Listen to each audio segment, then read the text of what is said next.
Good morning friends. तो कैसे हैं? उम्मीद होगा बेहतर होंगे और अपने पढ़ाई को मजेदार एकदम मस्ती से कर रहे होंगे। और आपके पढ़ाई को और बेहतर और सुविधाजनक बनाने के लिए मैं फिर से उपस्थित हुए हैं एक नए टॉपिक के साथ, जो है आमाशय, स्टोमच। ठीक, तो इसके बारे में आज हम विस्तृत जानकारी लेंगे और जानेंगे कि आखिर ये आमाशय है क्या और ये कैसे इसमें कार्य होता है, भोजन कैसे पचता है, इन सभी को। और उससे पहले आप हमारे द्वारा अपलोड किए गए जितने सारे वीडियो आप देखे हैं और उसमें बहुत सारे प्यार दुलार दिए हैं, उसके लिए आप सभी को बहुत बहुत धन्यवाद। तो आप इसी तरह बने रहिए और हम लोग देखते हैं इसको। ठीक, तो देखिए आमाशय। तो अगर आमाशय के बारे में बात किया जाए तो आखिर है क्या, आखिर ये है क्या जो आमाशय है। तो जो हमारा पाचन तंत्र है, पाचन तंत्र, इस पाचन तंत्र का एक प्रमुख अंग है। जो आमाशय है हमारे पाचन तंत्र का एक प्रमुख अंग है, क्योंकि अगर यह ना हो तो शायद पाचन की क्रिया अधूरी पड़ जाए। ठीक, तो हमारे पाचन तंत्र का यही है आमाशय। ठीक, एक प्रमुख अंग है। अब अंग है तो कहाँ पर है, जरूरी है कि नहीं, आखिर है तो कहाँ पर है। देखिए इसकी स्थिति, अगर इसकी स्थिति के बारे में बात की जाए तो देखिए हम इसमें समझते हैं चित्र में। ठीक, देखिए ये वाला भाग जो पाइप की तरह दिख रहा है ये है ग्रास नली, और यहाँ पर है नीचे छोटी आंत। तो जो आमाशय है ना, यह ग्रास नली और छोटी आंत के मध्य में स्थित है। कहाँ कहाँ है, तो कह सकते हैं ग्रास नली और छोटी आंत, छोटी के मध्य में है। साथ में आप लोग भी बोलते रहिए, कहाँ है, ग्रास नली और छोटी आंत के मध्य। क्यों, क्योंकि बोलने से याद होता है। ठीक, तो स्थित कहाँ है, तो कह सकते हैं देखिए पहला, आमाशय हमारे पाचन तंत्र का एक प्रमुख अंग है जो ग्रास नली और छोटी आंत के मध्य है।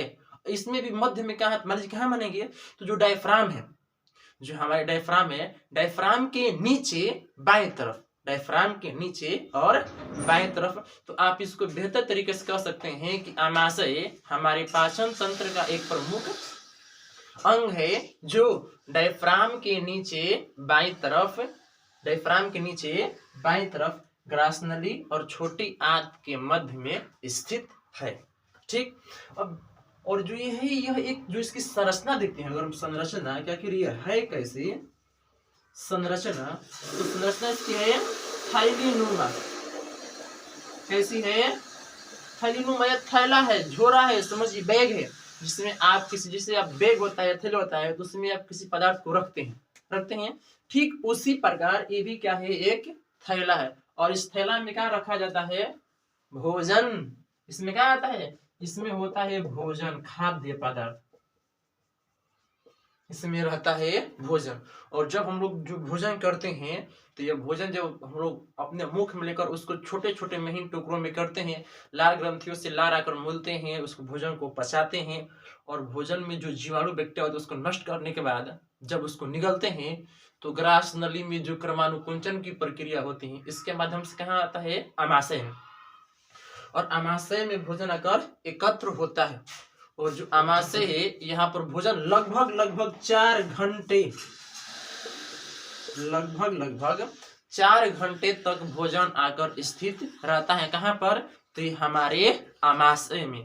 तो आमाशय का इतना परिचय पर्याप्त है, आमाशय इतना जो परिचय है पर्याप्त है। हम क्या कहेंगे, देखिए आमाशय हमारे पाचन तंत्र का एक प्रमुख अंग है जो डायफ्राम के नीचे बाईं तरफ ग्रास नली और छोटी आंत के मध्य में थैलीनुमी संरचना के रूप में स्थित है, जहां पर भोजन को एकत्र किया जाता है, और यह भोजन लगभग 4 घंटे तक एकत्र रहते हैं। इतना सारा जो परिचय है ये हमारे आमाशय के बारे में हो गया। कैसी संरचना है, तो थैलीनुमा, जहां पर कितना रहेगा, लगभग 4 घंटे तक भोजन बना रहता है। अब अगर हम देख ले इसकी संरचना के बारे में, जो आमाशय है, अगर हम आमाशय को यहाँ पर इस तरह बना भी दें, अगर हम आमाशय को इस तरह से यहाँ पर बना दे, देखिए इस तरह से आमाशय को क्या करते हैं, हम बना देते हैं। देखिए यही वाला भाग को हम यहाँ पर बनाए, यहाँ पर हम जल्दबाजी में बनाए हैं। इस तरह से ये इस रूप में है आमाशय को। तो इसको हम लोग मुख्य 3 भागों में बांटे हैं। कितने भागों में बांटा गया है आमाशय को? 3। आमाशय के ऊपरी भाग को कहते हैं कार्डियक, दूसरे को कहते हैं फुंडिक, दूसरे भाग को कहते हैं फुंडिक, तथा जो लास्ट तीसरा निचला भाग है इसको कहते हैं पाइलोरिक। तो आमाशय के मुख्य 3 भाग है। पहला भाग है कार्डियक, दूसरा भाग है फुंडिक और तीसरा भाग है पाइलोरिक। आमाशय, देखिए जो आमाशय का वो भाग जो ग्रास नली से भोजन को ग्रहण करता है, यह कौन सा है? कार्डियक। और कार्डियक के बीच में पाया जाता है फुंडिक, और फुंडिक के नीचे है पाइलोरिक। तो यह भोजन को क्या करता है? ग्रहण करता है किससे? ग्रास नली से। ठीक। दूसरा देखते हैं फुंडियक। फुंडियक में क्या है कि कुछ पेट में अंदर हमारे जो आमाशय है, मुख्य रूप से फुंडिक में उभरी अंगुली जैसी क्या होती है, संरचनाएं पाई जाती हैं, और ये संरचनाओं को कहते हैं रुझी। ये रुझी का कार्य है कि भोजन को एकत्र करना, रोक के रखना, इकट्ठा करना। जैसे मान लीजिए अगर इस रूप में है और ऊपर से कुछ चीज को डालेंगे तो होगा क्या कि भोजन आकर इस पर क्या होगा? रुकेगा। तो ठीक उसी प्रकार जो रुझी है, इसका कार्य क्या है कि भोजन को लंबे समय तक रोक के रखना। और रुझी के चलते ही जो भोजन है लगभग 4 घंटे तक हमारे पेट में, हमारे आमाशय में बना रहता है। ठीक। और इसके बाद आता है पाइलोरिक। ठीक। लेकिन हम लोग इसमें मेन चीज देखते हैं, इसके जो भाग्य है ना, इसके भाग्य से भी अधिक महत्वपूर्ण है।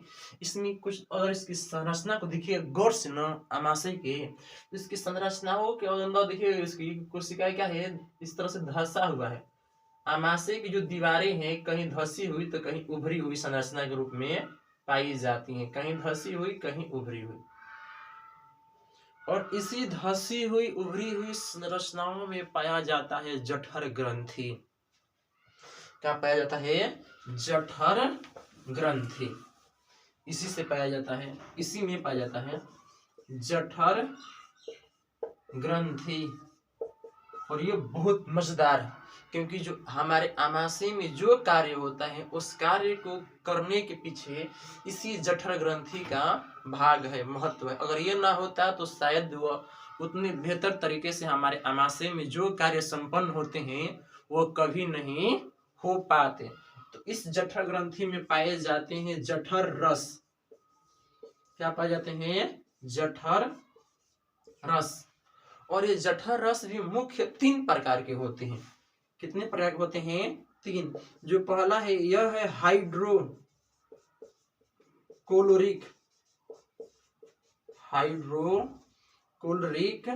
अम्ल।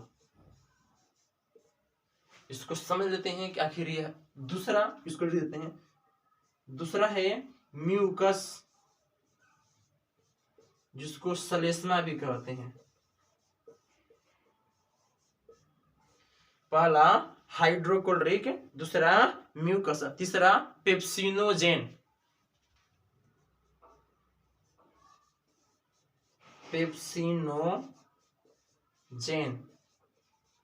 ये मुख्य 3 प्रकार के जठर रस होती हैं, और इन्हीं का जो कार्य है बहुत महत्वपूर्ण है, और यहीं से बहुत सारा क्वेश्चन भी पूछता है। और हम लोग इसको देखते हैं विस्तृत रूप से। देखिए जो हाइड्रोक्लोरिक अम्ल, इसको ऊपर को निकालते हैं। जो हाइड्रोक्लोरिक अम्ल है इसको हम लोग कहते हैं HCl। इसका क्या है? सूत्र है, रासायनिक सूत्र। ठीक, किसका? हाइड्रोक्लोरिक अम्ल का। और यह एक अम्ल है, अम्ल में भी प्रबल अम्ल। कैसा अम्ल होता है? प्रबल अम्ल। ये जो प्रबल अम्ल है, आप इस बात को बेहतर तरीके से जानते हैं कि अधिकांश जो प्रबल अम्ल होते हैं वो विषैले होते हैं। कैसे होते हैं? विषैले, मतलब बहुत ही खतरनाक, हानिकारक होते हैं। और आप इस बात से अंदाजा लगा सकते हैं कि जो HCl है इसका जो pH मान होता है 0.5 से 1, अर्थात कह सकते हैं कि 1 से भी कम होता है। अब ये बहुत प्रबल, एक तरह से कह सकते हैं कि यह जो हाइड्रोक्लोरिक अम्ल है HCl तेजाब की तरह होता है। तेजाब के बारे में तो आप जानते हैं, तेजाब इतना खतरनाक पदार्थ है कि अगर वो हमारे शरीर के किसी अंग पर गिर जाए, अगर यहाँ पर हाथ पर गिराएंगे तेजाब, तो वो क्या करेगा, हाथ को गला देगा, छेद कर देगा। यहाँ पर रुकेगा, हम उस पर ऊपर चूरा इस तरह रुकेंगे और पता चला कि छेद करके निकल गया। इतना खतरनाक है। और समझिए उसी की तरह होता है HCl, वो भी ये भी क्या है, उसी की तरह क्या है, बहुत खतरनाक है। ठीक, तो जब ये भी खतरनाक है तो इसका भी प्रभाव क्या होगा कि ये भी हमारे अंगों को संभवतः क्या कर सकता है, गला सकता है। तो अब जरूरत क्या है कि आखिर हमारे अंग और देखते हैं गला सकता है, लेकिन यह हमारे आमाशय में बनता है, निकलता है। समझिए, ये हमारे आमाशय में क्या होता है, निकलता है। और पता है क्या करता है, यह भोजन को छोटे छोटे टुकड़ों में तोड़ने का कार्य करता है। समझ, इसकी पावर इतना अधिक है कि यह गला सकता है हमारे त्वचा को, हमारे पेट को, समझ, गला सकता है। फिर भी ये क्या करता है कि केवल भोजन को तोड़ता है, उसमें जब भोजन में बाई चांस जो बैक्टीरिया, जीवाणु आ जाते हैं, उनको भी नष्ट करने का कार्य करता है। और साथ में ये जो पेप्सिनोजेन है यह निष्क्रिय होता है। जो पेप्सिनोजेन है, इस निष्क्रिय पेप्सिनोजेन को सक्रिय करने में मदद करता है HCl हाइड्रोक्लोरिक अम्ल। लेकिन यहाँ पर समस्या यह उत्पन्न हो जा रही है, तो बहुत बढ़िया चीज है, समस्या यह उत्पन्न है। देखिए कि मान लीजिए HCl जो है यह भोजन को छोटे छोटे टुकड़ों में कर दे रहा है, अच्छी बात है। जीवाणुओं, बैक्टीरिया को नष्ट कर रहा है, वो भी बहुत बढ़िया चीज है। और निष्क्रिय पेप्सिनोजेन को सक्रिय कर रहा है, ये भी बहुत बढ़िया बात है। लेकिन चिंता, समस्या का बात यही है कि जब यह इतना खतरनाक है कि हमारे अंगों को गला सकता है, तो आज तक हमारे आमाशय को क्यों नहीं गलाया, हमारे पेटों को क्यों नहीं गलाया? जब हम तेजाब को अपने हाथ पर रखते हैं तो तेजाब हमारे हाथ को गला देगा, छेद कर देगा, नीचे गिर जाएगा। तो अब से तो ये होना चाहिए कि हमारे आमाशय जो है इसमें भी जो निकलता है क्या, हाइड्रोक्लोरिक अम्ल, जो कि उसी की तरह है, ठीक, तेजाब की तरह। तो ये भी हमारे पेट को गला देना चाहिए और हमारे पेट का छेद हो जाना चाहिए, हमारे जो पेट है छेद हो जाने, आर पर हम यहाँ पर भुड़काई हो जाना चाहिए था, छेद हो जाना चाहिए, हम उसमें देखते झाँकते। इसमें फायदा क्या होता है कि जहाँ भीड़ होता है, लंबा लंबा आदमी होते हैं, वहां पर छोटे छोटे व्यक्तियों का आसान होता है, ऊपर का देखना है, उसके पेटों में झाँक लेता है नहीं झाँक लेता है, लेकिन ऐसा है नहीं। आखिर हमारे पेट क्या होता है, यह नहीं गलता है, तो क्या इसका मतलब हम ये कह सकते हैं कि यह उतना प्रबल नहीं है, विषैला नहीं है? नहीं, हम यह नहीं कह सकते हैं। यह उतना प्रबल खतरनाक है ही है, परंतु अंतर इतना है कि जो अगर ये खतरनाक है उसके सामने और खतरनाक ला दीजिए और दोनों का आपस में लड़ा दीजिए एकदम छचाई के, तो पता क्या है कि दोनों आपस में ही लड़के मर जाएंगे। जैसे अगर ये दुश्मन, यह दुश्मन और आप अलग है, दोनों का आपस में लड़ा दीजिए, ये आपका दुश्मन, ये भी आपका दुश्मन, लेकिन इन दुश्मन को आप आपस में लड़ा दीजिए, क्या होगा, ये दोनों आपस में लड़के खत्म हो जाएंगे, आप बचे रह जाएंगे। तो उसी तरह ईश्वर ने कर दी, पता नहीं कहां से इतना उनके पास बुद्धि विवेक, क्या पता किस यूनिवर्सिटी से पढ़ के आए थे कि हर वह एक समस्या का इलाज रखे थे। कौन? ईश्वर। क्योंकि जब वो बना रहे थे इस बॉडी को, तो उन्होंने देखे कि भोजन को तो पचाना है, भोजन को पचाने के लिए क्या करना पड़ेगा, भोजन को पहले छोटे छोटे टुकड़ों में तोड़ना पड़ेगा। तो तोड़ने के लिए डाल दिए क्या, HCl हाइड्रोक्लोरिक अम्ल। लेकिन देखिए कि अगर इसको छोड़ देंगे इस तरह तो पेटवे गला देगा, पेटे ना रहेगा, आमाशय ना रहेगा, तो फिर भोजन इसमें आएगा कहाँ से, फिर भोजन को टुकड़े में करेगा कैसे? तो सोचिए कि आमाशय को सुरक्षा देना होगा। तो इसी के साथ देखिए दूसरा नंबर का दे दिए हैं म्यूकस श्लेष्मा, और यह अम्ल है, यह दे दिए हैं भस्म, अम्ल भस्म। अब जानते हैं कि जब अम्ल की अभिक्रिया, आप जानते हैं कि जब अम्ल की अभिक्रिया भस्म या क्षार से, इसको जिसको क्षार कहते हैं, कराएंगे तो बनता है लवण। बस शर्त यही है कि ये भी प्रबल होना चाहिए, तो भी प्रबल, तब जाके साधारण लवण, ये भी दुर्बल लवण, ठीक। तो क्या डाल दिए, श्लेष्मा। अब श्लेष्मा क्या है, श्लेष्मा भी एक द्रव पदार्थ है, जैसे HCl है। HCl क्या करता है कि जो देखिए आमाशय है, आमाशय के इन दीवारों से निकल कर और भोजन में क्या होता है, अच्छे तरह से मिल जाता है, और मिलकर और भोजन को छोटे छोटे टुकड़ों में करता है, बैक्टीरिया को नष्ट करता है और पेप्सिनोजेन को सक्रिय करता है। परंतु ऐसा काम म्यूकस या श्लेष्मा नहीं करता है। ये भी उसी की तरह द्रव है और ये भी जठर ग्रंथि से निकला हुआ जठर रस ही है, परंतु यह क्या है कि यह निकलता है और आमाशय की दीवारों से ही चिपका हुआ रह जाता है। कहता है कि ना ना ना ना ना, हम ओने ना जिम, हमारा के नो एंट्री है। अगर हम ओने जाइम तो ये जो है खतरनाक एसियल है, पेट में गला देगा, आमाशय को गला देगा। जब ये आमाशय गल जाएगा तो क्या हो जाएगा, यहाँ पर छेद हो जाएगा, भुड़काई हो जाएगा, उसी में ताकने लायक हो जाएगा, और ये जो नखड़ू बाबा है ना, चल बसेंगे। ठीक है, वो क्या कहा कि हमारे पास ये जिम्मेवारी है, हमारा यह काम है कि हमें इस आमाशय की रक्षा करनी है। किससे? भूत से ना, इस एसियल से। इसीलिए क्या करता है, जो म्यूकस है यह जठर ग्रंथि से निकलकर आमाशय के दीवारों से चिपका रहता है। अब देखिए होता क्या है कि आमाशय के दीवारों से यह है बहुत प्रबल है और यह क्या है, भस्म है। जब दोनों आपस में मिलते हैं तो होता क्या है कि वहां पर जब आपस में मिलने के कारण लवण बन जाते हैं, जो खतरनाक नहीं होता है। ठीक,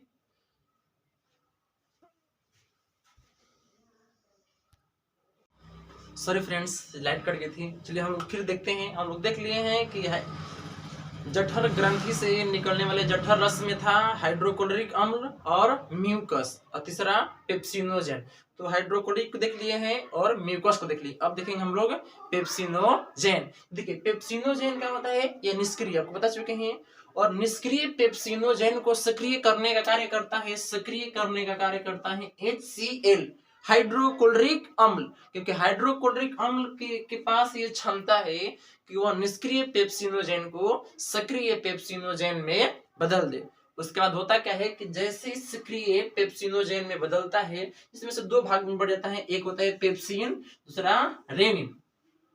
अब यह भोजन को पचाने में अपना कार्य आरंभ कर देते हैं। ऐसे तो भोजन का जो पाचन की क्रिया है यह मुख गुहा में ही हो जाता है, क्योंकि मुख गुहा में जो पाए जाते हैं लार ग्रंथि, लार ग्रंथि के डायस्टेज और टाइलिन यही स्टार्च को कार्बोहाइड्रेट में बदलने का कार्य शुरू करते हैं। और दूसरा होता है आमाशय में। आमाशय में जो पेप्सिन है यह प्रोटीन जो हम लोग खाते हैं भोजन के रूप में, उस प्रोटीन को किस में बदलता है, पेप्टोन। उस प्रोटीन को पेप्टोन में बदलने का कार्य करता है। जबकि जो रेनिन है यह दूध को दही में बदलने का कार्य करता है। रेनिन दूध को दही में बदलने का कार्य करता है। परंतु होता क्या है ना कि जैसे ही हम लोग की उम्र बढ़ती है, इंसान की उम्र बढ़ती है, तो उम्र बढ़ने के साथ साथ क्या होता है कि जो जठर ग्रंथि है, जठर ग्रंथि, और इस जठर ग्रंथि से जो निकलता है जठर रस, उसके निकलने की मात्रा में कमी हो जाती है। जैसे ऐसे अगर देखें एवरेज लगभग तो प्रतिदिन जो जठर रस है, जठर रस लगभग 3 लीटर तक स्रावित होता है। परंतु उम्र बढ़ने के साथ साथ वृद्धावस्था में ये जठर रस का स्राव होना कम हो जाता है, और उसमें क्या होता है, रेनिन की मात्रा बहुत अधिक घट जाती है। अब रेनिन की मात्रा घट जाती है तो होता क्या है कि जब जो दादाजी लोग होते हैं, देखिए उनको दूध पिलाते हैं, देते हैं, दूध पीते हैं, और लोग कहते हैं कि बबुआ दूध तो पसंद हो जाता नहीं हो, देखो तो ना जिससे खिला नहीं वैसे एकदम वैसे मतलब दूध पच नहीं रहा है, दूध का हमारे अंदर पाचन नहीं होता है। तो हम लोग ले जाते दादाजी को कहाँ, डॉक्टरी में। डॉक्टर साहब देखिए ना ये दादाजी का बड़ा तबीयत खराब हो गया है, ये खा रहे हैं दूध, दही खा रहे हैं, दूध है, उनका पाचन नहीं, पच ही नहीं रहा है। तो डॉक्टर कहता है कि देखिए दादाजी का उम्र हो गया है, और बेहतर होगा ना कि दादाजी को दूध मत खिलाइए, दूध के बदला में आपका खिला दीजिए, दही खिला दीजिए डायरेक्ट। देखिए यहाँ पे क्या होता है, रेनिन क्या करता है, रेनिन कुछ काम ना है, यह जोरन है। रेनिन क्या है, जोरन है। कैसे हम लोग जोरन क्या होता है कि दूध में डालते हैं जोरन, और जोरन क्या होता है उसको दही में बदल देता है। उसी तरह हमारे आमाशय में रेनिन जोरन है जो दूध को दही में बदलता है। और जैसे ही उम्र बढ़ता जाता है ये रेनिन अर्थात जोरन की मात्रा कम होती है, दही नहीं जम पाता है। जब दही नहीं जमेगा तो उसका पाचन नहीं हो पाता है। इसलिए डॉक्टर कहते हैं ना कि अब दादाजी को सीधा तुम दही खिला दो, अब दूध का झंझट कहा दे रहा है, क्योंकि अंदर के जोरन समाप्त हो गया है। इसलिए तुम क्या खिला दो, सीधा दही के दही। तो इस तरह से पेप्सिनोजेन का कार्य है। ये सब हम लोग आमाशय के देख ली। एक खाली आपको 1 मिनट में समझाते हैं टोटली। गौरदम फोकस कीजिएगा और साथ में बोलिएगा, क्योंकि बोलने से याद होता है। देखिए क्या है, पहले आमाशय को देखिए। तो आमाशय ग्रास नली, देखिए ग्रास नली और छोटी आंत के मध्य डायफ्राम के यहाँ पर पाया जाता है। डायफ्राम के नीचे बाईं तरफ थैलीनुमी एक संरचना है जिसमें मुख्य रूप से भोजन एकत्र होते हैं और इसमें भोजन लगभग 4 घंटे तक एकत्र रहते हैं। ठीक, इस आमाशय को 3 भागों में बांटा गया है, कार्डियक, फुंडिक, पाइलोरिक। ठीक, कार्डियक क्या करता है कि ग्रास नली से भोजन ग्रहण करता है। फुंडिक में रुझि पाई जाती है जो भोजन को रोके रखने का कार्य करती हैं, और पाइलोरिक सबसे निचला भाग होता है।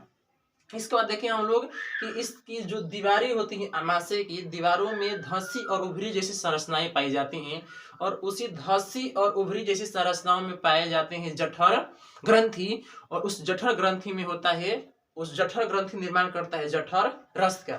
और ये जठर रस भी 3 होते हैं, हाइड्रोक्लोरिक अम्ल, म्यूकस या श्लेष्मा, और निष्क्रिय पेप्सिनोजेन। हाइड्रोक्लोरिक का अम्ल का कार्य है कि भोजन को सूक्ष्म करना, जीवाणु और बैक्टीरिया को नष्ट करना, और निष्क्रिय पेप्सिनोजेन को सक्रिय कर देना। श्लेष्मा का कार्य क्या है कि प्रबल एसियल अथवा हाइड्रोक्लोरिक अम्ल से आमाशय की सुरक्षा करना। और जिस तरह क्या करता है कि हाइड्रोक्लोरिक अम्ल श्लेष्मा आपस में अभिक्रिया करके लवण अर्थात उदासीन पदार्थ का निर्माण कर देते हैं, और इस तरह जो हमारा आमाशय है सुरक्षित बचा रह जाता है। तीसरा है पेप्सिनोजेन। पेप्सिनोजेन निष्क्रिय अवस्था में पाया जाता है, और उसमें हाइड्रोक्लोरिक अम्ल मिलकर इस निष्क्रिय पेप्सिनोजेन को सक्रिय कर देता है, जो पेप्सिन और रेनिन के रूप में कार्य करते हैं। पेप्सिन का कार्य है कि प्रोटीन को पचाना, और प्रोटीन को पचाकर पेप्टोन में बदल देता है, जबकि जो रेनिन है यह दूध को दही में बदलने का कार्य करता है। और देखिए इसमें समस्या उत्पन्न होता है। इतना सब हम लोग पढ़ लिए हैं, लेकिन जो हमारे आमाशय है, आमाशय में समस्या उत्पन्न 2 जगह होता है। देखिए हम लोग जानते हैं कि आमाशय में क्या निकलता है, HCl, और HCl लगभग निकलता है 3 लीटर डेली। अब सोचिए, सॉरी जठर रस उसी में है, HCl भी है, अधिक मात्रा में निकलता है।